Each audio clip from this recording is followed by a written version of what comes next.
You are watching Grace Television.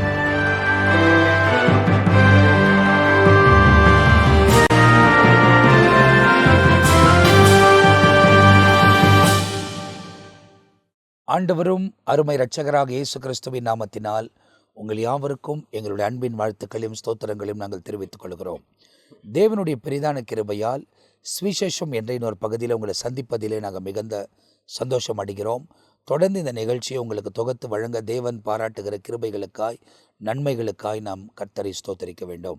சுவிசேஷத்தை நாம் அறிந்து கொண்டு போதிக்கப்படுகிறபடி நம் வாழ்க்கையை அமைத்து கொள்ளும்போது நிச்சயமாக இந்த உலக வாழ்க்கையிலும் ஜெயம் தருகிறவர், நித்திய வாழ்க்கைக்குள்ள பிரவேசிக்கவும் அவரே நம்மை ஆசீர்வதிக்கிறார்.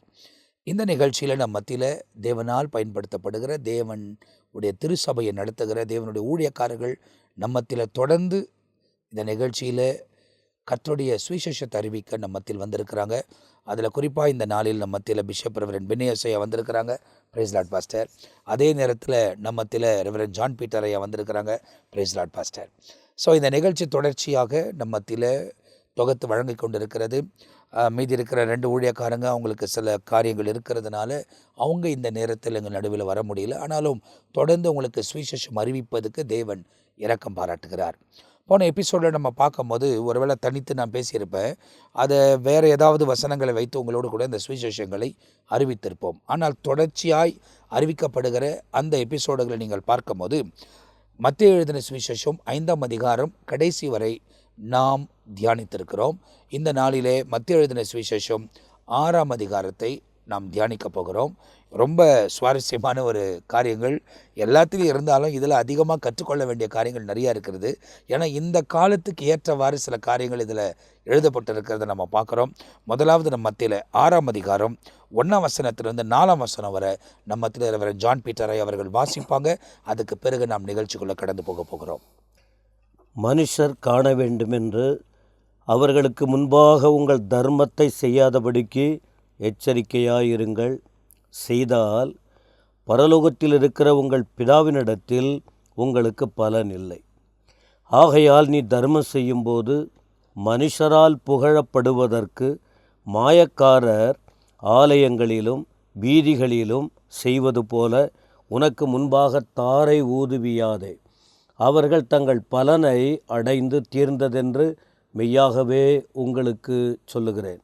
நீயோ தர்மம் செய்யும்போது உன் தர்மம் அந்தரங்கமாய் இருப்பதற்கு உன் வலதுகை செய்கிறதை உன் இடதுகை அறியாதிருக்க கடவது. அப்பொழுது அந்தரங்கத்தில் பார்க்கிற உன் பிதா தாமே உனக்கு வெளியரங்கமாய் பலனளிப்பார். இந்த 4 வசனத்தில் தர்மத்தை குறித்து ஆண்டவர் பேசியிருக்கிறதே வேதத்தில் எழுதப்பட்டிருக்கிறது. ஏன்னா இந்த நாட்களிலும் நிறைய பேர் தர்மங்களை செய்கிறார்கள். அவர்கள் எப்படி செய்கிறார்கள் என்பதை நாம் பார்த்து கொண்டு இருக்கிறோம். அதை குறித்து ஏராளமான காரியங்கள் இங்கே எழுதப்பட்டிருக்கு. நம்ம தொடர்ந்து நிகழ்ச்சிக்குள்ளே போகிறோம். நம்ம மத்தியில் முதலாவது பிஷப் ரெவரண்ட் பென்னியஸ் ஐயா அவர்கள் நம்ம மத்தியில் பகிர்ந்து கொள்ள போகிறார்கள். கர்த்தருடைய நாமம் மகிமைப்படுவதாக.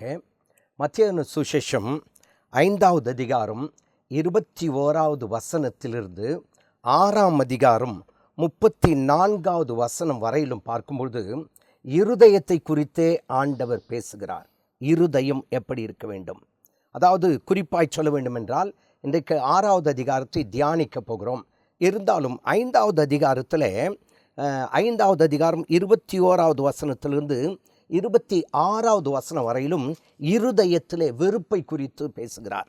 2வதாக 5ஆவது அதிகாரம் 27வது வசனத்திலிருந்து 32வது வசனம் வரையிலும் இருதயத்திலே விபச்சாரம் அதை குறித்து பேசுகிறார். ஆனால் 6ஆவது அதிகாரம் 1 வசனத்திலிருந்து இன்றைக்கு நாம் தியானிக்க போகிறோம். 6ஆவது அதிகாரம் 1 வசனத்திலிருந்து 4வது வசனம் வரையிலும் பார்க்கும்போது தான தர்மத்தை குறித்து பேசுகிறார். நான் இந்த 6ஆவது அதிகாரத்தை ஒரு சின்ன அவுட்லைனாக கொடுத்துட்டு முதல் 4 வசனத்தை நாம் தியானிக்க போகிறோம். காரணம் என்னென்று கேட்டால் இந்த 6ஆவது அதிகாரம் முழுவதுமாய் இருதயத்தை குறித்தே சொல்லப்பட்டிருக்குது. என்ன அப்படின்னு கேட்டால் தான தர்மம், ஜபம், இருதயத்தில் ஒரு புதையல், இருதயத்தில் மனப்பூர்வமாய் ஊழியம் செய்வது, அது மட்டும் இல்லாதபடிக்கு இருதயத்திலே அமர்ந்திருப்பது, அதை குறித்து நாம் தெளிவாய் நாம் பார்க்க போகிறோம். முதலாவதாக பார்க்கும்போது இந்த 6ஆவது அதிகாரம் 1 வசனத்திலிருந்து 4வது வசனம் வரையிலும் அதாவது இருதயபூர்வமாய் மனப்பூர்வமாய் தான தர்மம் செய்வது, அதை குறித்து அங்கே வசனத்தில் நாம் வாசிக்கின்றோம்.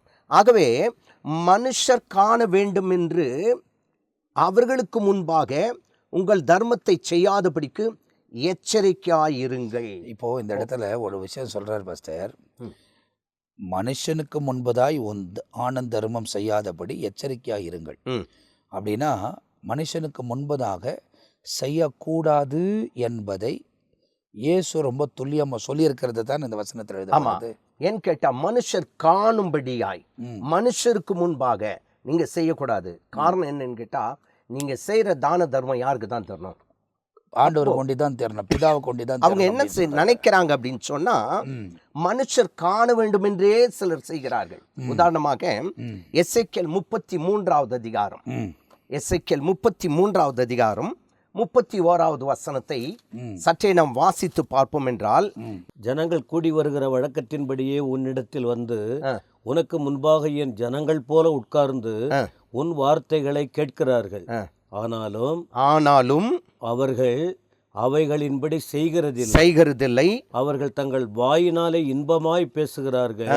அவர்கள் இருதயமோ பொருள் ஆசையினால் பின்பற்றி போகிறது. பொருள் ஆசை பின்பற்றி போகிறது.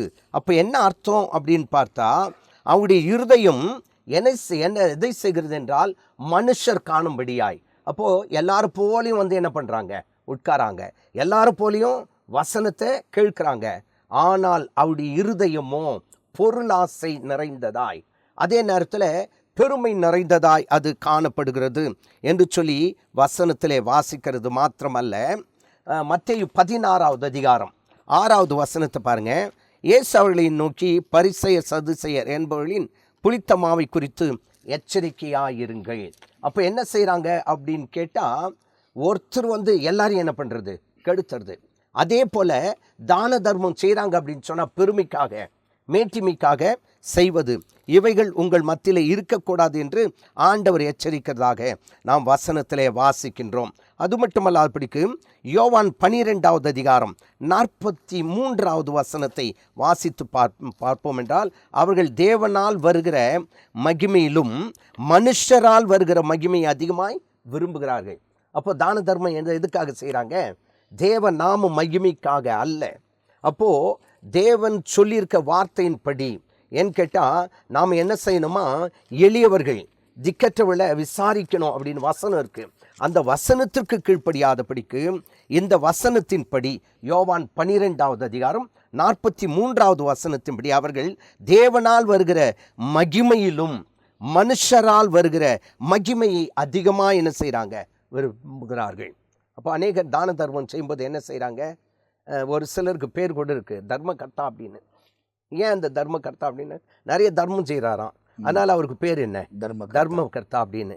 அப்போது இவர்கள் எல்லாரும் என்ன செய்கிறாங்கன்னு கேட்டால், மனுஷரால் வருகிறதான அந்த மேன்மையை மகிமையை தான் நாடுகிறாங்க. இந்த இடத்துல நம்ம பார்த்தோம்னா பாஸ்டர், இந்த 4 வசனம் ஒரு வசனமாக எடுக்கிறதோட 4 வசனம் பூர்ணமாக இந்த இடத்துல என்ன சொல்லப்படுது அப்படின்னா, நீ தானந்தரம் செய்யும் போது மனுஷனுக்கு முன்பதாக செய்யாதபடி எச்சரிக்கையா அப்படின்னு சொல்றாரு. சொல்லிட்டு அப்படி செய்தால் என் பிதாவிடத்தில் உனக்கு பலன் இல்லை அப்படின்றத சொல்றார். ஆமா, தொடர்ந்து இந்த இந்த இந்த வசனத்தின் காரியங்களுக்குள்ள நாம் தியானிக்க போகிறோம். இதுல இருக்கிற சில குறிப்பான காரியங்கள் இந்த 4 வசனத்துல ரொம்ப பெரிய காரியங்களை நமக்கு வெளிப்படுத்துகிறது. ஏன்னா ஜான் பெட்ராயாவும் அப்படியே நம்மோடு கூட சேர்ந்து சில கலந்து இவைகளை ஆலோசிக்க போகிறோம். இப்போ நீங்கள் பார்த்தீங்கன்னா இதில் மனுஷனுக்கு முன்பதாக செய்யாத, அப்படி செய்தினா என் பிதாவினிடத்தில் உனக்கு பலன் இல்லை என்பதை தேவன் தெரியப்படுத்துகிறார். அப்போ இதோடைய அர்த்தம் பாஸ்டர், இதோடைய அர்த்தம், இந்த வசனத்தினுடைய அர்த்தம் மாத்திரம் பார்த்தோம்னா, நம்ம எது செஞ்சாலும் மனுஷர்கள் காண வேண்டும் என்ற நோக்கத்தோடு செய்யக்கூடாது. அது வெறும் பிதாவுக்கு மாத்திரம்தான் தெரிஞ்சிருக்கணும் அப்படின்றத ரொம்ப விவரமாக சொல்கிறார். அப்படி செஞ்சீங்கன்னா மனுஷன் காணத்தக்கதாய் நீ செய்வீர்களானால் என் பிதாவினிடத்தில் உங்களுக்கு பலன் இல்லை. அப்படின்னா தேவன் ஆசீர்வதிக்க மாட்டேன், பிதா உன்னை ஆசீர்வதிக்க மாட்டார் அப்படின்றது தானே பாஸ்டர் இந்த வசனத்தின் விளக்கம். கண்டிப்பாக. அப்போ இந்த விளக்கம் இதை இன்னும் கொஞ்சம் கூடுதலாக சொல்லணும். என்ன பாஸ்டர் சொல்லலாம், இந்த வசனத்தின் விளக்கத்தை எப்படி சொல்லலாம்? இல்லை, அதுதான் இப்போ பொதுவாகவே மனுஷன் மனுஷனை பிரியப்படுத்தும்படி ம். மனிதர்களை தம் பக்கம் இழுக்கிறதுக்கு தான் அவங்க வெளிப்படையான காரியங்களை செய்கிறாங்க. ம். ஆண்டவர் எப்போவுமே வெளிப்படையான காரியங்களை விட உள்ளான காரியத்தை பார்க்கிறார். ம். எந்த நோக்கத்தோடு நாம் செய்கிறோம் ம். ஒரு காரியம், இப்போது அதான் வெளிப்படையாக செஞ்சால் மனிதர்கள் புகழுறாங்க, சமுதாயத்தில் மதிப்பு கிடைக்குது. ம். ஆனால் ஆண்டவர் அது இல்லை. நீ எது செஞ்சாலும் உள்ளான அந்த உள்ளான காரியத்தில் செய்யும்போது தான் ஆண்டவர் மனுஷன் முகத்தை பார்க்கிறார், தேவன் இருதயத்தை பார்க்கிறார். எந்த இருதயத்தோடு செய்கிறோம் என்பதை பார்த்து தான் ஆண்டவர். வெளிப்படையானா பூமியில் பலன் போச்சு. வெளிப்படையாக நீ வெளிப்படையாக எல்லாருக்கும் முன்னே எல்லாம் வாங்கி கொடுத்துக்கிட்டு அப்படியெல்லாம் செஞ்சால், தர்மம் செஞ்சால் பூமியிலேயே உனக்கு பலன். அதுதான் அந்த பலன் என்ன? அதாவது நாம் ஏற்கனவே கேட்ட வசனத்தின்படி தேவனால் வருகிற மகிமையை தேடாமல் மனிதரால் வரும் மகிமை என்ன பண்றாங்க இவங்க தேடுறாங்க. அப்போ மனிதரால் வரக்கூடிய மகிமை என்ன? மகிமை என்று சொன்னா அது மகிமை குறிப்பா இந்த காலத்துல ஆமா ஒரு 20 வருஷமா நான் சொல்றது, ஒரு 20 வருஷமா செல்ஃபோன் வந்த பிறகு, அதுலேயும் ஒரு 15 வருஷம் இல்லை 10 வருஷத்தில் ரொம்ப வேகமாக அந்த செல்ஃபோன் வளர்ச்சி, அந்த நவீனத்துவம் வளர்ந்து வாட்ஸ்அப்பு, ஃபேஸ்புக்கு, இன்ஸ்டாகிராமு, ட்விட்டரு, அதுக்கப்புறமா இன்னும் நிறையா இருக்குது. இன்ஸ்டாகிராமு, அது அப்புறமா டெலிகிராமு, இந்த மாதிரி நிறையா சமூக வலைத்தளங்கள் இருக்குது. இது வந்த பிறகு தான தர்மம் எப்படி ஆயிடுச்சுன்னா, ஒரு பிச்சைக்காருக்கு சாப்பாடு கொடுத்தாலும், ஒரு ஏழைக்கு ஒரு சாப்பாடு கொடுத்தாலும் செல்ஃபி இல்லாமல் கொடுக்கறதில்ல. ஆமாம், வாட்ஸ்அப்பில் வந்துடும், எல்லாமே வந்துடும். அதாவது அந்த பேக்கெட்டை அவங்ககிட்ட கொடுத்து, இது இங்கே பாருங்கள், அவங்கள இங்கே பாருங்கள் அப்படின்னு சொல்லி இப்படி எடுக்கக்கூடிய அளவுக்கு உலகம் வந்துருச்சு. சரி, உலகம் செய்யட்டும். ஒரு கிறிஸ்துவை அறிந்தவன், ஒரு கிறிஸ்தவனாக இருக்கக்கூடியவன் அப்படி செய்யலாமா? அப்படி செய்தாலும் இயேசு சொல்லுகிற விஷயம் அது பாவம் இல்லை, ஆனால் உனக்கு என் பிதாவிடத்தில் பலன் இல்லை. அதனால தான் அது பாவம்னு சொல்லலை. நீ அப்படி செய்யறது உனக்கு பாவம் ஆயிரன்னு சொல்லலை, பிதாவிடத்தில் பலன் இல்லை. ஆகவே தான் நீங்க 3வது வசனத்துல பார்க்கும்போது, நீயோ தர்மம் செய்யும் போது உன் தர்மம் அந்தரங்கமாய் இருப்பதற்கு உன் வலது கை செய்வதை உன் இடது கை அறியாதிருக்க. அதாவது 2 விஷயம் இந்த 4 வசனத்துல சொல்ற விஷயம். என்ன செய்யணும், என்ன செய்யக்கூடாது, ரெண்டுத்தையுமே சொல்றாரு. என்ன செய்யணும், என்ன செய்ய கூடாதுன்னு ரெண்டுமே சொல்றாரு. அப்போ இதெல்லாம் தெரிஞ்சுக்கிட்டு கூட போதிக்கிறவர்களே கூட இன்னைக்கு நம்ம பார்க்கும்போது சமூக வலைத்தளங்களில் நம்ம எந்த ஊழியக்காரர்களை பேர் சொல்லி குற்றம் சாட்டணும்னு அவசியம் இல்லை. ஆனால் சமுதாயத்தில் இன்னைக்கு வர காலகட்டத்தில் போகிற ஒவ்வொரு பிரயாணத்தையும், கொடுக்குற ஒவ்வொரு உணவையும், கொடுக்குற ஒவ்வொரு துணிமணியும் அப்படியே லைவாக வீடியோங்களையே எடுத்துக்கிட்டு மனிதர்களுக்கு காமிச்சு கொண்டே கேட்டால் என்னன்னாக்கா நாங்கள் செய்கிறோன்றது எல்லாருக்கும் தெரியணும் அப்படின்ற ஒரு கோணத்தில் போகும்போது பிதாவிடத்தில் பலன் வருமா அப்படின்னா கண்டிப்பாக. இதில் இன்னொரு சம்பவத்தையும் நம்ம பார்க்கலாம். மத்தேயு சுவிசேஷம் 9வது அதிகாரத்தில் ஒரு 29வது வசனத்திலிருந்து வாசி பார்ப்போம் என்று சொன்னால், ஆண்டவராகிய இயேசு கிறிஸ்து ஒரு அற்புதம் பண்ணிட்டார். அதில் இருக்குங்களா? 9வது அதிகாரம் 29வது வசனத்திலிருந்து பாருங்களேன். 9வது அதிகாரம் 29. அப்பொழுது அவருடைய கண்களை அவர் தொட்டு, உங்கள் விசுவாசத்தின்படி உங்களுக்கு ஆக கடவுது என்றார். உடனே அவருடைய கண்கள் திறக்கப்பட்டது. இதை ஒருவருக்கும் அறியாதபடிக்கு எச்சரிக்கையாயிருங்கள். இங்க பாருங்க, அவர் அற்புதத்தை செய்துட்டு கூட இது யாருக்கும் தெரிய வேண்டாம் அப்படின்னு நினைக்கிறார் ஆண்டவர். ஆனா இன்னைக்கு அப்படி இல்லை. ஏதோ ஒரு சின்ன உதவி செய்துட்டு இது எல்லாருக்கும் தெரியணும். இப்போ இந்த காலத்தில் நீங்கள் சொல்லும் போது என்ன அப்படின்னு பார்த்தீங்கன்னா, பிசாசு துரத்துறவங்க கூட வீடியோ கேமரா இல்லாத பிசாசை துரத்துறதில்ல. அதை ஆட வச்சுட்டு பார்க்குறாங்க. நான் கேட்ட சில விஷயங்கள்லாம் நீங்கள் கேள்விப்பட்டீங்கன்னா, அதை தூக்கி கொண்டு வந்து கேமராமேன் வீட்டில் கடத்திட்டு பிசாசை விரட்டுறவங்க சில பேர் இருக்கிறாங்க. இந்த மாதிரிலாம் சில சம்பவங்கள் நடந்திருக்கு, கேள்விப்பட்டிருக்கிறேன். இதெல்லாம் பண்ணலாமா அப்படின்றது தான். ஏன்னா இப்போ எல்லாமே எது எடுத்தாலும் கேமராக்கு முன்னதான். ஆமாம். அப்போ எதுக்குன்னு கேட்டால் பிரபல்யம் ஆகணும் அப்படின்னு. அதனால தான் பரிசுத்த யோவான் சுவிசேஷம் 7வது அதிகாரம் 4வது வசனத்தில் ஒரு அற்புதமான ஒரு வார்த்தை இருக்கிறதை நாம் அங்கே வாசிக்க முடிகிறது. என்னன்னு கேட்டால் 7ஆம் அதிகாரம் 4வது வசனம். அதில் என்ன சொல்லப்பட்டிருக்குது வாசிக்கலாம். பிரபலமாய் இருக்க விரும்புகிற, நல்ல கவனிங்க, பிரபலமாய் இருக்க விரும்புகிற எவனும் அந்தரங்கத்திலே ஒன்றும் செய்ய மாட்டான். நீர் இப்படிப்பட்டவர்களை செய்தால் உலகத்துக்கு உம்மை வெளிப்படுத்தும் என்றார்கள். பாருங்க, அப்போ பிரபல்யமாய் இருக்க விரும்புகிறவன். இன்னைக்கு அநேகர் எப்படி இருக்கணும்னு விருப்பப்படுறாங்க? பிரபல்யமாய் இருக்க விருப்பப்பட்டு தான் இப்போ செல்ஃபியே எடுக்கிறாங்க, இல்லை ஒரு கேமராவுக்கு முன்னாடி இது பண்ணுறாங்கன்னா இது போயிட்டு மற்றவங்கள என்ன பண்ணோம், ரீச் பண்ணோம், நான் செய்கிறது மற்றவங்களுக்கு தெரியணும் அப்படின்னு. அப்போ ஆண்டவர் சொல்கிறாரு, உன்னுடைய வலது கை செய்கிறது இடது கைக்கு தெரியாது இருக்கணும், அப்படி நீ என்ன செய்யணும் அப்படின்ற ஒரு வார்த்தை. அதாவது அதுதான் பாஸ்டர், இப்போ இந்த விஷயம் வந்து நம்ம போதித்து கொண்டே இருக்கும்போது என்ன அப்படின்னா, அப்படியே அவங்க மனுஷனுக்கு முன்னே செஞ்சாலும் அது பாவம் கிடையாது, பிதாவிடத்தில் அவங்களுக்கு பலன் கிடையாது, தேவன் வந்து அவங்களுக்கு பலன் தர முடியாது. ஏன்னா ஆண்டவர் ரொம்ப தெளிவாக சொல்கிறார் என்ன செய்யணும் என்ன செய்யக்கூடாதுன்னு. அப்போ நம்ம செய்யக்கூடிய ஒவ்வொரு காரியமும் சரி, ஒருவேளை நான் சில பேருக்கு சொல்லும் போது சொல்லியிருப்பேன், என்ன சொல்லியிருப்பேன் அப்படின்னாக்கா, ஒருவேளை இப்போது ஒரு உதாரணமாக இப்போ நீங்கள் எனக்கு ஒரு 5000 ரூபாய் கொடுக்குறீங்க, ஒரு 5000 ரூபாய் கொடுத்து இதை வந்து இவங்களுக்கு உதவி பண்ணுங்க அப்படின்னு கொடுக்குறீங்க. இப்போ உங்களுக்கு நான் ரிப்போர்ட் பண்ண கடமைப்பட்டிருக்கிறேன், ஏன்னா நான் செஞ்சதை நீங்கள் கொடுத்தீங்க பாஸ்டர், இது வாங்கி உங்களுக்கு கொடுத்துருக்குறேன்றது உங்களுக்கு ரிப்போர்ட் பண்ண நான் கடமைப்பட்டிருந்தா, ஒருவேளை நீங்கள் எனக்கு ரிப்போர்ட் பண்ணுங்க, பேக் ரிப்போர்ட் பண்ணணும் அப்படின்னு சொல்லியிருந்தாக்கா, அங்கே எடுக்கக்கூடிய ஒரு படமோ உங்களுக்கு கொடுக்குறதோ உங்களுக்கு நான் ரிப்போர்ட் பண்ணலாம். ஆமென்.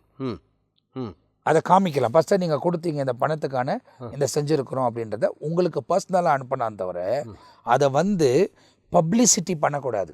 அது நீங்கள் சொன்ன மாதிரியே வசனமும் நமக்கு இருக்குது. சரி, எப்படின்னு கேட்டால் மார்க் 1வது அதிகாரம் 44வது வசனத்தை பாருங்க. ஆண்டவர் ஒரு பெரிய அற்புதத்தை செய்துட்டு நீ போய் அவர்களுக்கு காண்பி, அப்போது காட்ட வேண்டியதை என்ன சொல்லிட்டார், யாருக்கும் என்ன பண்ணாத சொல்லாத அப்படின்ட்டாரு.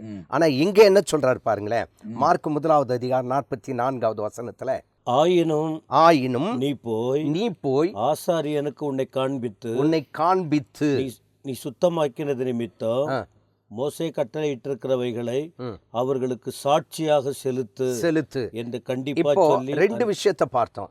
ஒண்ணு யாருக்கும் சொல்லாதன்றாரு, ஒரு இடத்துல என்ன சொல்றாரு, போய் சொல்லுன்றாரு.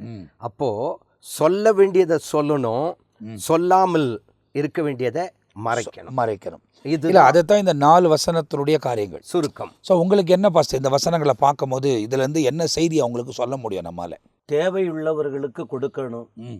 அந்த ஆண்டவர் அந்த தேவையுள்ளவர்களை பார்த்து அதுக்கு தான் ஆண்டவர் வந்தார். அப்போ அவர் கற்றுக் கொடுக்கிற காரியம் என்ன, நீ எதை செய்தாலும் மனுஷனை பிரியப்படுத்தும்படி செய்யக்கூடாது. நாம் செய்கிற அந்த காரியத்தின் உள்நோக்கம் வந்து தங்களை வெளிப்படுத்தாமல் ஆண்டவரை வெளிப்படுத்துவது, ஆண்டவருக்கு மகிமையை கொண்டு வரணும்.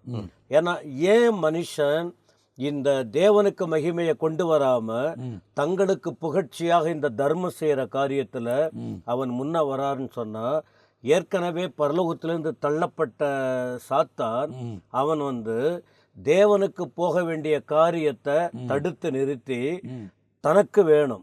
அப்ப இதை யார முன்னிறுத்துகிறான், மனிதர்களை. அப்ப மனுஷன் தன்னை உயர்த்தும் போது அந்த தன்மை உங்களுக்குள்ள வருது. ஆமா, இப்ப அவனுக்கு தான் போகுது அது. அப்ப அவன் நோக்கம் எல்லாம் தெய்வீகத்தை அடிக்கணும். சரி, தேவனுக்கு வர வேண்டியதை மனுஷன் மூலமா அவனுக்கு வந்து சேரணும். சரி, அதான் உள் நோக்கம். அதனால இங்க சொல்றாரு, நீ நீ உதவி செய்ய வேண்டும், தேவையுள்ளவர்களுக்கு கண்டிப்பா செய்யணும். அந்த இடத்துல செய்யும் போது அந்த மகிமை தேவனுக்கு போகணும். கொடுத்த பலன் ஆண்டவர் பலன் கொடுக்கிறாரு.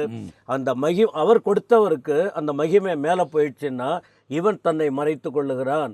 அதனால அந்த கவனத்தோடு போனா அவருக்கு மகிமை உண்டாகும், இவனுக்கு பலன் பரலோகத்துல கிடைக்கும். சரி, அப்ப பரலோகத்துல இருந்து தள்ளப்பட்டவன் எல்லா பலனும் அவன் அடையணும்னு தான் விரும்புறான், அதை தடுத்து நிறுத்துகிறான்.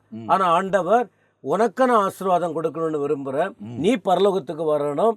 அதனால அவனுக்கு செவி கொடுக்காத, அவனுடைய சாயல் அவனுடைய செயல் அதுக்கு இடம் கொடுக்காம உன்னை காத்து கொண்டு என்னோடு நெருங்கி நான் சொல்லுவதை கேட்டு கீழ்ப்படிந்து இந்த ஆசீர்வாதத்தை பூமியிலும் உனக்கு பரலோகத்திலும் உனக்கு என்கிற எண்ணத்தில் தான் அதனுடைய உள்ளான காரியத்தை ஆண்டவர் சொல்றார். அதாவது ஒரு புதுமையான ஒரு காரியம் என்ன அப்படிங்கன்னா, சாத்தான் வந்து தள்ளப்பட்டதுக்கு காரணமே தேவனுக்கு சேர வேண்டியவைகளை தான் எடுத்துக்கொண்டான்.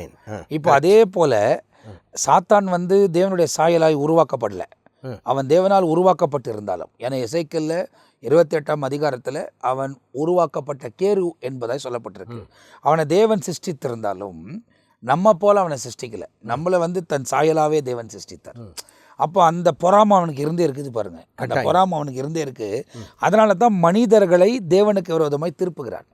அதாவது அவன் வந்து சண்டெல்லாம் போட்டு திருப்புறது இல்லை, இப்படிப்பட்ட எண்ணங்களை உருவாக்கி தேவனுக்கு சேர வேண்டிய அந்த மகிமை, தேவனுக்கு சேர வேண்டிய அந்த கனம், தேவனுக்கு சேர வேண்டிய அந்த நன்றி தன் பக்கமாய் திருப்பிக் கொள்வதற்கு உலகத்தில் உள்ள மனிதர்களை ஆப்ரேட் பண்ணுறாரு அப்படின்றது தான் பாஸ்டர் அவங்க சொன்ன அந்த கருத்து. அதை கரெக்டாக அவன் செஞ்சுட்டே வரான் பாருங்க. அதே நேரத்தில் அவன் என்னதான் செய்தாலும் ஆண்டவர் பார்த்துக்கிட்டே இருக்கார். ஒருத்தன் தான தர்மம் செய்யும்போது தேவ நாம் மைமைக்காய் அவன் செலுத்துகிறானா, தன்னுடைய நாமம் மைமைக்காக தனக்கு புகழ்ச்சி வர செய்கிறானான்றது ஆண்டவருக்கு நல்லா தெரிஞ்சு அவர் பலனை கொடுக்கிறதாக எரேமியா 17வது அதிகாரம் 10வது வசனத்தில் தெளிவாய் வாசிக்கிறோம். கர்த்தராகிய நானே ஒவ்வொருவருக்கும் அவனவன் வழிகளுக்கும் செய்கைகளின் பலன்களுக்கும், அதை பாருங்க, அவனுடைய வழிகளுக்கும் செய்கைகளின் பலன்களில் தக்கதை கொடுக்கும்படிக்கு இருதயத்தை ஆராய்கிறவரும். நன்றாக கவனிங்க, அதில் தான் ரொம்ப முக்கியமான வார்த்தை. இருதயத்தின் நிறைவோடு கூட தான தர்மம் செய்யணும். இங்க என்ன சொல்லப்பட்டிருக்குது? இருதயத்தை ஆராய்கிறவரும் உள்ளந்திரியங்களை சோதித்தறிகிறோமா இருக்கிறார். அப்போ சோதித்து பார்க்கிறார், நாம எப்படி அதை செய்யறோம், யாருக்காக செய்கிறோம், செய்கிறதின் நோக்கம் என்ன, பெருமைக்காக செய்கிறோமா, தேவனுடைய கட்டளையின்படி தானம் தர்மம் செய்யும்போது எப்படி செய்யணும், அதை நினைத்து தேவன் சொன்னபடி நான் செய்கிறேனா என்பதை ஆண்டவர் என்ன பண்றாரு, நம்முடைய இருதயத்தை ஆராய்ந்து பார்த்து அதனுடைய பலனை நமக்கு கொடுக்கிறவராய் இருக்கிறார் என்று சொல்லி இங்கே நாம் வாசிக்கின்றோம். அது மட்டுமல்லாமல் எரேமியா தீர்க்கதரிசி புத்தகம் 23வது அதிகாரம் 24வது வசனத்தை நாம் வாசித்து பார்க்கலாம். யாவானாகிலும் தன்னை நான் காணாதபடிக்கு மறைவிடங்களில் ஒளித்து கொள்ள கூடுமோ என்று கர்த்தர் சொல்லுகிறார். நான் வானத்தையும் பூமியையும் நிரப்புகிறவர் அல்லவோ என்று கர்த்தர் சொல்லுகிறார். அப்ப என்ன அர்த்தம்? என்ன மறைச்சிட்டு எதையும் என்ன பண்ண முடியாது, செய்ய முடியாது. எல்லாம் வெளியரங்கமா இருக்கு, எல்லாத்தையும் நான் பார்த்துட்டு இருக்கேன். நீ என்ன நோக்கத்தோடு தான தர்மம் செய்யற? இப்ப அதில் தானே தாவீது சொல்றாரு, நான் பாதாளத்தில் படுக்கப்பட்டாலும் நீர் அங்கேயும் இருக்கிறீர். அப்போ அவருக்கு மறைந்து ஒரு காரியமும் இல்லை. அப்போ உலகத்தில் செய்யப்படுகிற காரியத்துக்கு தான் ஆண்டவர் இந்த 4 வசனத்துல ரொம்ப முக்கியம் பாய்ந்து பேசியிருக்காரு, தர்மங்களை குறித்து. அப்போ இருதயத்தின் ஆழத்திலிருந்து செய்யணும் அந்த தர்மம். கண்டிப்பா. அதனால அந்த வசனங்கள் அப்படி இருக்காது. அதாவது ஒரு நன்மை வரோன்றதை செய்யக்கூடாது. அதனால தான் இதுல இருந்து ஒரு நன்மை நமக்கு வரும், இதுல இருந்து ஒரு பேர் வரும், இது ஒரு புகழ் வரும், இதுல வந்து 4 பேர் என்னை சொல்லுவாங்க, 4 பேர் என்னை புகழ்வாங்க அப்படின்ற ஒரு நோக்கத்தோடு அதை செய்யறதுல பலனே கிடையாது. எதை செய்தாலும் சரி ஆண்டவர் நம்மை ஆராய்ந்து அறிகிறவர். அதுதான் இப்போ வாட்ஸ்அப்பில் போடுறாங்க பாஸ்டர், ஃபேஸ்புக்கில் போடும்போது அவங்களுக்கு வந்து அந்த இடத்துல கமெண்ட்ஸ் வரும்.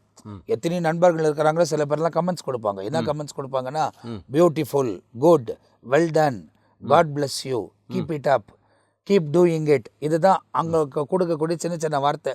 சில பேர் வார்த்தையே இல்லாமல் சைகைகள், தம்ஸ் அப் கொடுப்பாங்க, கரெக்டுன்றத கொடுப்பாங்க, நிறைய பேர் கை தட்டுறதை கொடுப்பாங்க. அப்படி என்னென்ன ஐகான்ஸ் வருதோ அதெல்லாம் யூஸ் பண்ணி அவங்க கொடுத்துட்டு இருப்பாங்க. இதுதான் அவங்களுக்கு கிடைக்கக்கூடிய பலன் தவிர பிதாவினிடத்தில் டெஃபினட்டாக அவங்க பலன் பெற்றுக்கொள்ளவே முடியாது. அதனால தான் தாவீது சொல்லுகிறார் 139வது சங்கீதம் 139வது சங்கீதம் முதல் 3 வசனத்தை வாசிக்கும் பொழுது, நான் என்ன செய்கிறேன் எல்லாமே ஆண்டவர் எனக்கு தெரியும், ஆண்டவருக்கு தெரியும். ஆகவே கர்த்தாவே, நீர் என்னை ஆராய்ந்து அறிந்திருக்கிறீர், என் உட்காருதலையும் என் எழுந்திருத்தலையும் நீர் அறிந்திருக்கிறீர், என் நினைவுகளை தூரத்திலிருந்து அறிகிறீர், நான் நடந்தாலும் படுத்தாலும் என்னை சூழ்ந்திருக்கிறீர், என் வழிகள் எல்லாம் உமக்கு தெரியும். அப்போ இந்த வார்த்தையின்படி பார்த்தா நம்ம ஆராய்ந்து பார்க்கிறவர், நம்ம என்ன நோக்கத்தோடு செய்கிறோம், நாம் எதற்காக செய்கிறோம், எப்படி செய்கிறோம் என்பதை ஆண்டவர் ஆராய்ந்து பார்க்கிறவர். ஏன்னு கேட்டால் இருதயத்தின் ஆழங்களை அறிந்திருக்கிறவர். அப்போ நான் பெருமைக்காக தான தர்மம் செய்கிறேன்னா, அல்லது என்னுடைய மேன்மைக்காக அல்லது பெருமைக்காக மேற்றுமைக்காக செய்கிறேன்னா, எல்லா ஆண்டவருக்கு நல்லா தெரியும். ஆனால் ஆண்டவர் நம்முடைய செய்கைகளுக்கு தக்க பலனை அவர் கொடுக்கிறவராக இருக்கிறார். அதாவது இப்போ எந்த மனப்பான்மையில் இருக்கிறாங்க அப்படின்னு நீங்கள் பார்த்தீங்கன்னா, சில இடத்துல இந்த சுனாமி வந்த போது சரி, சென்னையில் வந்து நிறையா புயல்கள் வந்தது. இப்போதும் நம்ம இதை பார்த்துக்கிட்ட நேரத்தில் இந்த புயல் நிமித்தமாக எவ்வளோ தாக்குதல்கள் அந்த பகுதிகளில் ஏற்பட்டிருக்கிறது என்பதை பார்க்கிறோம். இந்த புயலின் நடுவிலே சிலர் உதவி செய்ய முன் வந்து போய் கொண்டிருக்கிறார்கள். எல்லாத்தையும் நீங்கள் வாட்ஸ்அப் அப்டேட்டில் பார்க்க முடியும். அதனால் நான் என்ன சொல்கிறேன் அப்படின்னா, அரசாங்கம் செய்யட்டும், சினிமா நடிகர்கள் செய்யட்டும், அவங்க மேன்மைக்காக தன்னுடைய மகிமைக்காக செய்கிறார்கள். ஆனால் தேவனுடைய மகிமைக்காக செய்யக்கூடியவர்கள் ஒரு பொழுதும் தம்பட்டு அடிக்க மாட்டார்கள் என்பதை வேதத்தில் வாசித்து நம்மால் தெரிந்து கொள்ள முடிகிறது. இந்த 4 வசனத்தின்குரிய காரியங்கள். ஏன்னா ஒரு இடத்துல போகும்போது பாஸ்டர், ஒருத்தருக்கு உதவி செய்ய, ஒரு ஏழை உதவி செய்கிறதுக்கு அவங்கக்கிட்ட இருக்கிற நல்ல அவங்களுக்காக வாங்கின சாப்பாடு அவங்க கொடுக்கும்போது அந்த ஏழை பிச்சைக்காரர் சொல்கிறாங்க, பா ஃபோட்டோ எடுக்கலை. பிச்சைக்காரனே கேட்குறான், ஃபோட்டோ எடுக்கலையா அப்படின்னு. ஃபோட்டோ எடுக்கலையா நீங்கள் கொடுக்கும்போது அப்படின்னு கேட்குறான். அவங்க ஏன் அப்படின்னா, இல்லை எல்லாருமே ஃபோட்டோ எடுத்துன்னு போகிறாங்க, நீங்கள் எடுக்காத போகிறீங்களே அப்படின்னு கேட்குறாங்க.